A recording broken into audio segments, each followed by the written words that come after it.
Hello, word nerds. Welcome to the dictionary. Yeah. Ooh, I think my glasses are a little dirty. I should have cleaned those off.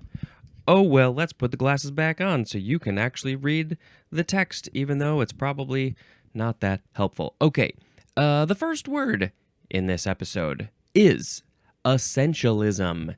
Essentialism. Noun from 1927. 1. An educational theory that ideas and skills basic to a culture should be taught to all alike by time-tested methods. It says compared to progressivism, which would be the opposite in some way. Let's see. Okay, so this is a theory. What I'm gathering from this information that the dictionary has told me is that this is a theory of how to educate people. Ideas and skills that are basic to a culture, whatever that culture is, the ideas, the skills, whatever's necessary for that specific culture should be taught to all alike by time-tested methods. We have these methods. We know the best way to test, to teach these things, and everybody in that culture should have these basic things taught to them in the same way. Oh, yes. Now, progressivism, what would that be? I'm trying to think of like what part of the definition could be opposite, could be changed, could be different. That would still make sense. I don't know. Let's just look it up. I don't know. Let's just do that. Progressivism. Let's see what this says.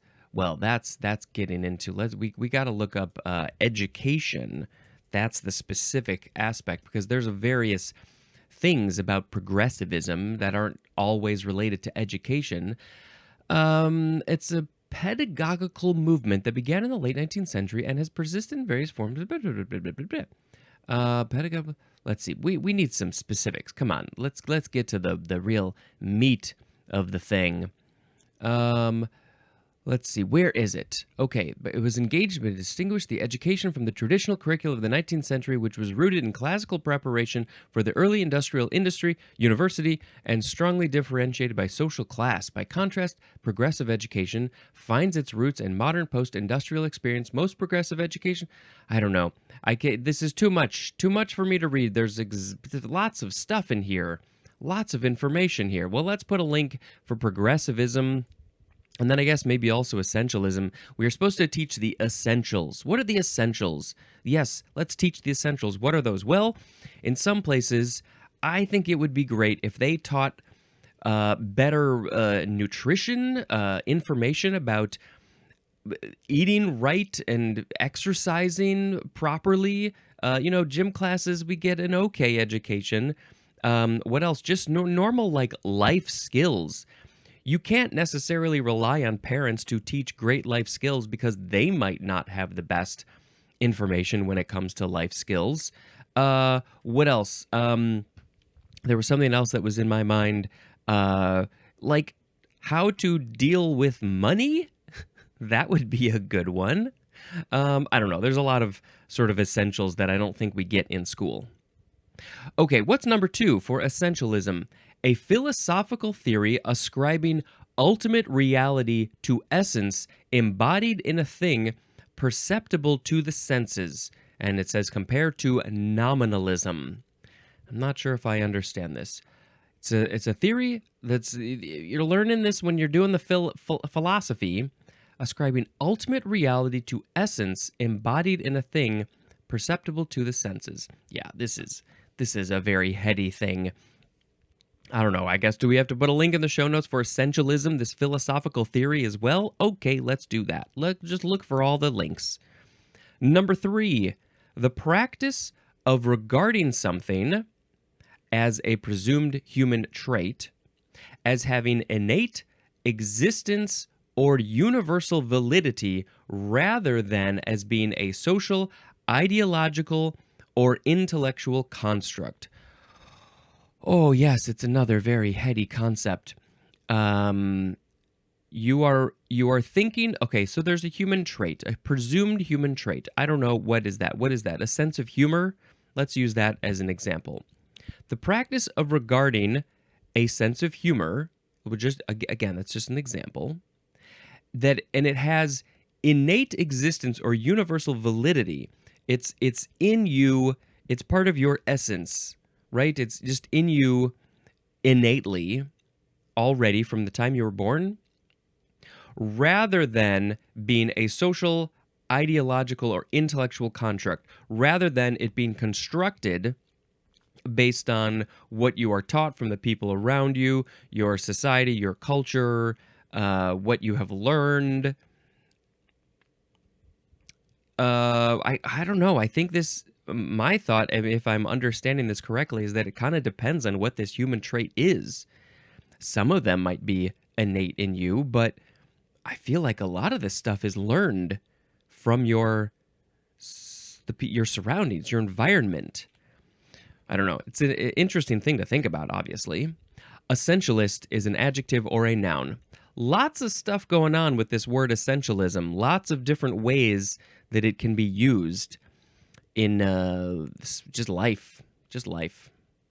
Okay, let's move on to the sound effect, which is woo. The next word is essentiality. Noun from 1616, 1a. Essential nature. Just essential nature is essentiality, and the synonym is essence. We talked all about the essence in the previous episode. 1b. An essential quality, property, or aspect. Just what is, you can call it any one of those things that's essential to its existence is an essentiality. 2. The quality or state of being essential, as in the essentiality of freedom and justice. And that is a quote from P.G. Hoffman. The essentiality of freedom and justice. Yes, I think that those are pretty essential. Freedom, justice, because this is the quality or state of being essential. Yeah, those are essential. What other things are essential? Food, water, a place to sleep, shelter, physical touch. That's one that we don't give enough credit to that one, I think. Wow. I don't remember what the sound effect was. We have now essentialize. Transitive verb from 1893, to express or formulate in essential form. And then also reduce to essentials. Reducing to essentials, we're just taking it down. What are the main things that this is made up of? We're essentializing it. And then what was the first part? To express or formulate in essential form. We are breaking down this concept. This is what I need, because my brain can't go too far above a certain intellectual level. I have to keep things at a very basic level. That's how I can understand things. It's like, explain it to me like I'm 5. Yeah, that's helpful to me. Essentialize it. Bring it down to my level. Give me the base points, and then maybe we can expand from there. Yeah. Okay. The next word is essential oil. 2 words. Noun from 1674. This oil is essential. Every single person needs this essential oil because it is one of the essentials of life. Food, water, oil. Oil. This is any of a class of volatile oils that give plants their characteristic odors and are used especially in perfumes and flavorings and for aromatherapy, compared to fixed oil. I don't think I've heard of a fixed oil. I don't understand what makes it fixed. So yeah, these are just plants and things have these essential oils in them that you can extract and put into perfumes to make them smell a certain way. Flavorings make them taste a certain way. And then also aromatherapy. We're gonna put it in like a waxy thing or something, and maybe heat it up so it gets, it goes into the air, and then you can smell it. Oh, it smells like fresh cut grass. Oh, that's so wonderful. Those essential oils are getting into my nasal cavities and making everything smell so good. Mmm, mmm, manure. No, that's not essential oil because it's not coming from a plant. Also, most people probably don't want to be smelling that. Whoa, whoa, whoa, whoa, whoa, whoa, whoa, whoa, whoa. Next is Essoin. Essoin. Essoin. Noun from the 14th century. 1. An excuse for not appearing in an English law court at the appointed time. Wow, this is an interesting one. Okay. You were supposed to go to English law court. Oh, I am late. I am late for my appointed time at the English law court. I'm running late. Oh no. My excuse, my assoin for not appearing on time is that my dog ate my homework. That's my assoin. This is literally the reason you are giving why you are late. That's your assoin. Number 2 is obsolete. The synonyms are excuse and delay. What's your excuse for being delayed? It's your assoin. Let's look at the etymology for this one. This is from Anglo-French essonnière, or just essonnier, which means to offer an assoin. Which is from the S prefix, which is the X prefix, plus soin or swan, which is a legal excuse of Germanic origin akin to the OS. What is that? Old something. Let's look back here. I haven't gone to this page in a very long time. Old Saxon, obviously. Old Saxon. Old Saxon sunea, which means denial. Also Old English soth, which means truth. And there's more at the word sooth. And so it's you are giving a truthful, it's denial, also truth. You're given an excuse. That's what this is. This is a fascinating word, essoin. Do the people in Parliament in London, are they given assoins all the time? Is this a word that's being used anywhere? Anywhere? Specifically English law court. If you are English and you know the law, are they given assoins when they're late? Why are they late? Because of their assoin. Sound effect. Whoa, whoa, whoa, whoa, whoa, whoa, whoa. Essonite. This is a variation of Hessonite with an H at the beginning. Whoa, whoa, whoa, whoa, whoa, whoa, whoa, whoa. Next is est, E-S-T, the first E-S-T word. This is an abbreviation for 1. Established. 2. Estimate or estimated, or I guess you could also say estimate. Estimate, estimated. Whoa, whoa, whoa, whoa, whoa, whoa, whoa. Next is EST, all caps. This is an abbreviation for Eastern, there's an N at the end of that word, Eastern Standard Time, something that I am very aware of. It's only 1 hour different from my time, which is CST, Central Standard Time. This is EST, Eastern Standard Time. And then, of course, here in America, that's where we're using this. Also, I guess, like Canada would use this too because they have area right above the eastern part of America. And I think that they still call it Eastern Standard Time because this is all of the 24 time zones around the world each have their own name. And I think they're unique. And I think their abbreviations are unique. And so any place in the world from the south to the north that's on Eastern Standard Time is using that same word phrase. Now here's the thing though, like if in South America, if they're on EST, is there a Spanish version of those words? Or do they still call it Eastern Standard Time, EST? I don't know. But here in America, we also have PST, Pacific Standard Time. Now, it's interesting that we've got Eastern Standard Time opposed to Atlantic Standard Time, but on the West Coast, we don't have Western Standard Time. We have Pacific Standard Time. What happened there? What's the deal with that? Do we need to look that up? What? Because Atlantic Standard Time could also be on the West Coast of Europe or Africa.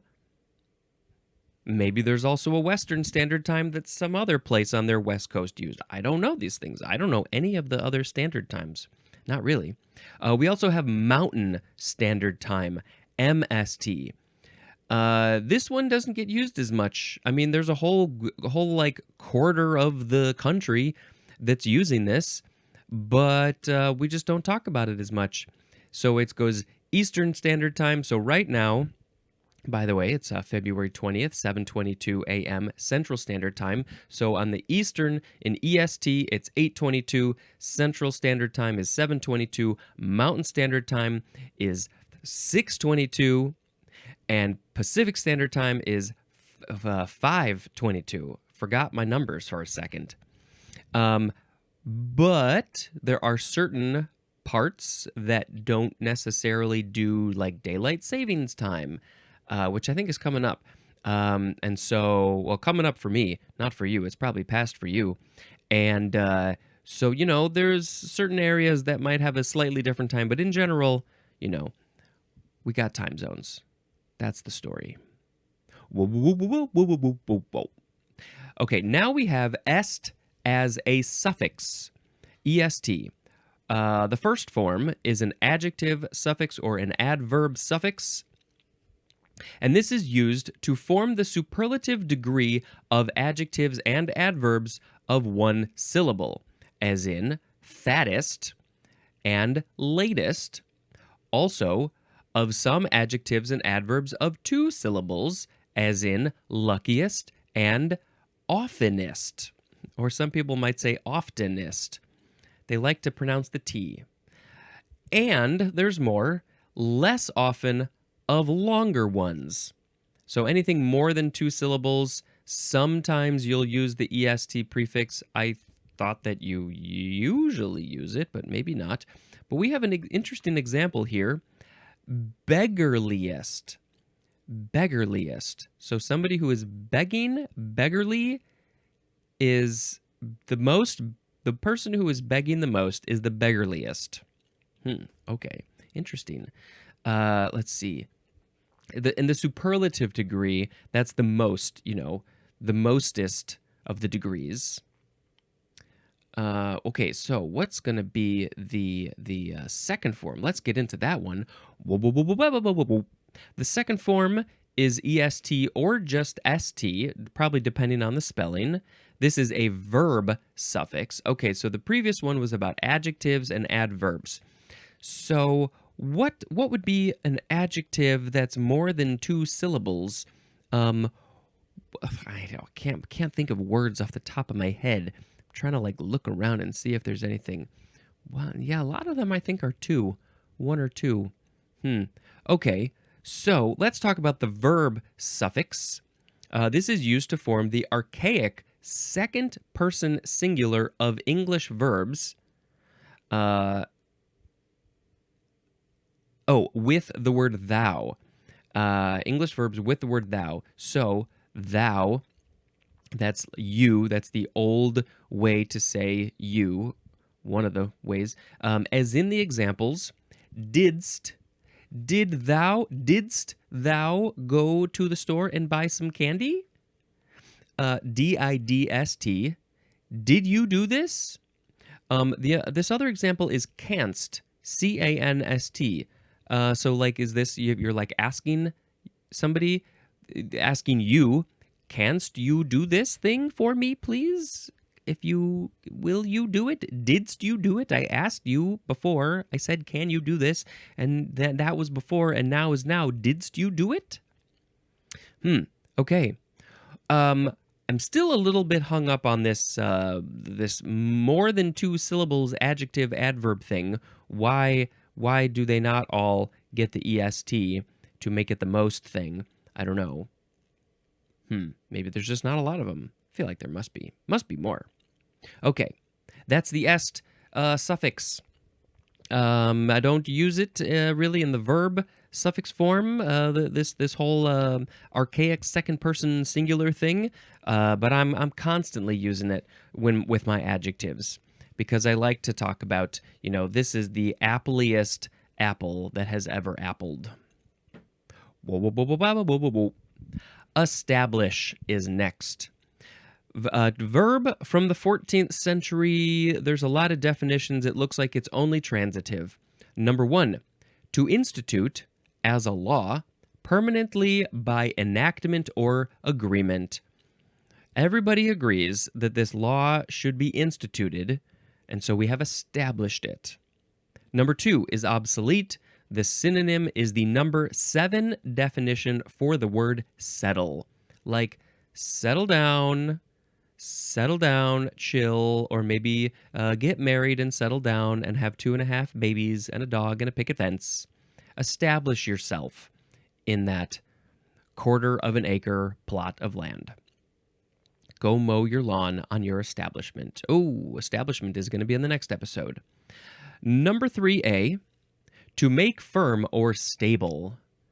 Maybe there's a table at a restaurant that's a little wibbly wobbly, and you have to establish it. We have to make it stable. The word stable is kind of in the word establish, so that makes sense etymologically.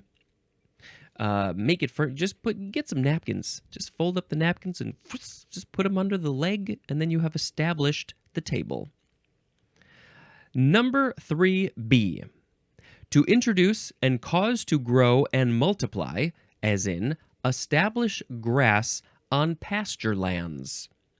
You are introducing the grass to the pasture lands, you're putting the seed down, and you're allowing it to grow and multiply. Make more grass for us, for the cows to eat. 4A, to bring into existence, and the synonym is found, like you have founded an organization. You have established it. You have created it. There's an example. Established a republic. I don't know the exact definition of a republic, but when it's founded and created and brought into existence, it has been established. I'm establishing people who like this podcast. 4B, the synonyms are bring about and effect, as in established friendly relations. Those are the only kind of relations that I think should be established. Bring about and effect. We have created, affected, brought these friendly relations around. I don't like negative relations, cantankerous relations. I don't like those at all. I like friendly relations. Let's just be nice. 5A, to put on a firm basis. The synonym is set up, as in establish his son in business. How did he do that? He set him up on a firm basis. Drumpf's dad gave him a whole lot of money to establish himself, to establish his son, the Drumpf we all know, in business. And it's happened, and now the rest of the world is suffering. 5B, to put into a favorable position. Just gonna pick you up and put you in front of everybody else, and that is favorable to you. I have established you in that favorable position. 5C, to gain full recognition or acceptance of, as in the role established her as a star. Ooh, she's a star. She's getting a star on the Walk of Fame. She got full recognition or acceptance. Well, she's probably very good at what she does. And unfortunately, in the world of people who could become a star, actors and singers and stuff like that, they kind of have to look the part. That is not a blanket statement. but it is largely, unfortunately, people's looks play way too much into their success than I think it should. But, whatever. That's just something I think about sometimes, especially when it comes to actors and roles. I think maybe half or so of a reason why an actor gets a role is because they look the part. And we have all these ideas in mind of these sort of stereotype people, what they look like, because we have set those up for all these decades in movies and films and TV shows and stuff. And so it's like we just create these, that type of person has to look a certain way. I don't know. I really want to get away from that. I feel like we just have too much of that. And I don't know where I'm going with that. Let's get back on track, people. Come on. What are you doing? Let's establish ourselves back into the definitions. Number 6, to make a national or state institution. And the thing that you are making as a national or state institution is a church. Establish a church. It's kind of like bringing it into existence, founding the church. But this one gets its own definition. 7, to put beyond doubt. The synonym is prove, as in, established my innocence. I swear I didn't do the thing. It was not me. It was not me. It was the one-armed man. And I have proof, so I have established my innocence. Beyond a doubt. See, here's a photo of the one-armed man doing the thing. Establishable is an adjective. Establisher is a noun. What does the etymology have to say? Let's see. I mean, really, it's just from stable. That's really all it is. The Latin stabilis. Stabilis. It's stable. That's what it is. Just making something stable, setting it up, making it concrete, exist for a good amount of time. Whatever the context is, that's establish. Next is established church. 2 words, noun from circa 1702. A church recognized by law as the official church of a nation or state and supported by civil authority. I got nothing for that. I just don't. Last word. The last word is establishing shot. 2 words. Noun from circa 1948. This is a usually long shot in film or video used at the beginning of a sequence to establish an overview of the scene that follows. I think that's fairly explanatory, but I can just break it down a little bit more. This is a shot at the beginning of a scene that shows you kind of where this scene is about to take place. For instance, you see this all the time in sitcoms. Let's specifically talk about The Simpsons. At the beginning of a scene, or the beginning of the show, you'll see a shot of their house, the classic Simpsons house, and then the house. Then that's telling you this is where this scene is. This is where we are, right? This is what's going on. The camera's here. The audience is here behind the camera. We're here, especially in a cartoon. That's where the audience is, and this is where this thing is about to take place.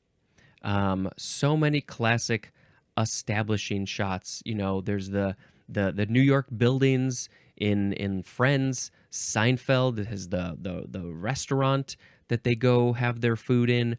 Lots of greatest classic establishing shots. And yeah, it's usually just a wide, they call it, say it's a long shot, call it a wide shot, maybe a wide shot of a space. What is this? What's the exterior of the thing? But sometimes movies, they like to go a little bit more artistic, and they're like, nope, we don't want to put an establishing shot here. We don't need to tell you where we are. We're just going to throw you right into the scene. You can figure it out, or you can't, and that's the fun of it. Establishing shot. Yep, that's it. 1948. I have a feeling, were they using establishing shots before 1948? Is that when they got a name for it? I mean, that's relatively early in the film time. It's 30-ish years. Okay, that was it. I love a good establishing shot. That's what I got to say about that. Let's pick a word of the episode. We had essentialism, essentiality, essentialize, essential oil, essoin, essonite, est, est, establish, established church, and establishing shot. And just because I like to be, I'm more in the film world, I am going to pick establishing shot as the word of the episode. Let's see if we can come up with a different sort of song than the ones that we always come up with. So my brain always goes to the same places. That's a nice establishing shot. It's a shot of a pretty house. Yeah, fine. Nothing crazy about that one. All right, let's talk about another movie. Oh, okay. Well, this is the last one on my list until I watch another movie, which, I don't know, maybe a couple of days from now. We'll see. Bugsy Malone. Have you ever seen Bugsy Malone? This is not the movie called Bugsy with Warren Beatty, I think, which I don't even remember if I saw that one. This is Bugsy Malone from 1976. Oh, this movie is so silly. It's a gangster movie with kids, with preteens and teens. I think the oldest age of these actors was 16, and I think the average age was like 12-ish. So what, they probably ranged from 10 to 16 or something, maybe even younger than 10, I don't know. Scott Baio plays the title character Bugsy Malone.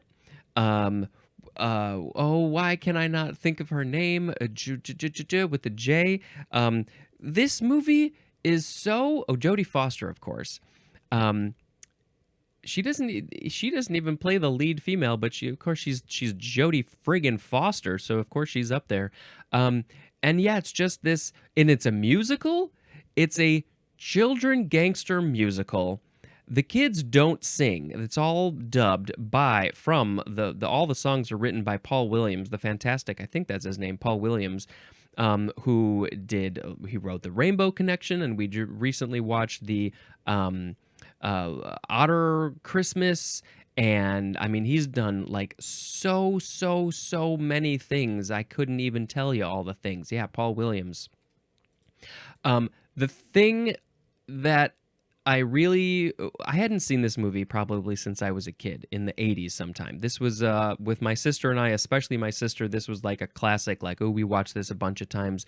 The music is like ingrained in us. And the thing that I hadn't ever thought of until now was that the whole thing, the sets, the props, I think, and almost everything is built to scale for the kids. So like the cars that they drive, which have just bicycle pedals, they are to scale for the kids. I think all like the tables and the chairs, and I feel like the streets, the buildings, everything is built to scale to kid size. And so they feel more adult sized in this world. It's such a crazy, weird, awesome movie. You should watch. Okay, that's the end of the episode. Thank you very much for checking this out. And until next time, this is Spencer dispensing information. Goodbye.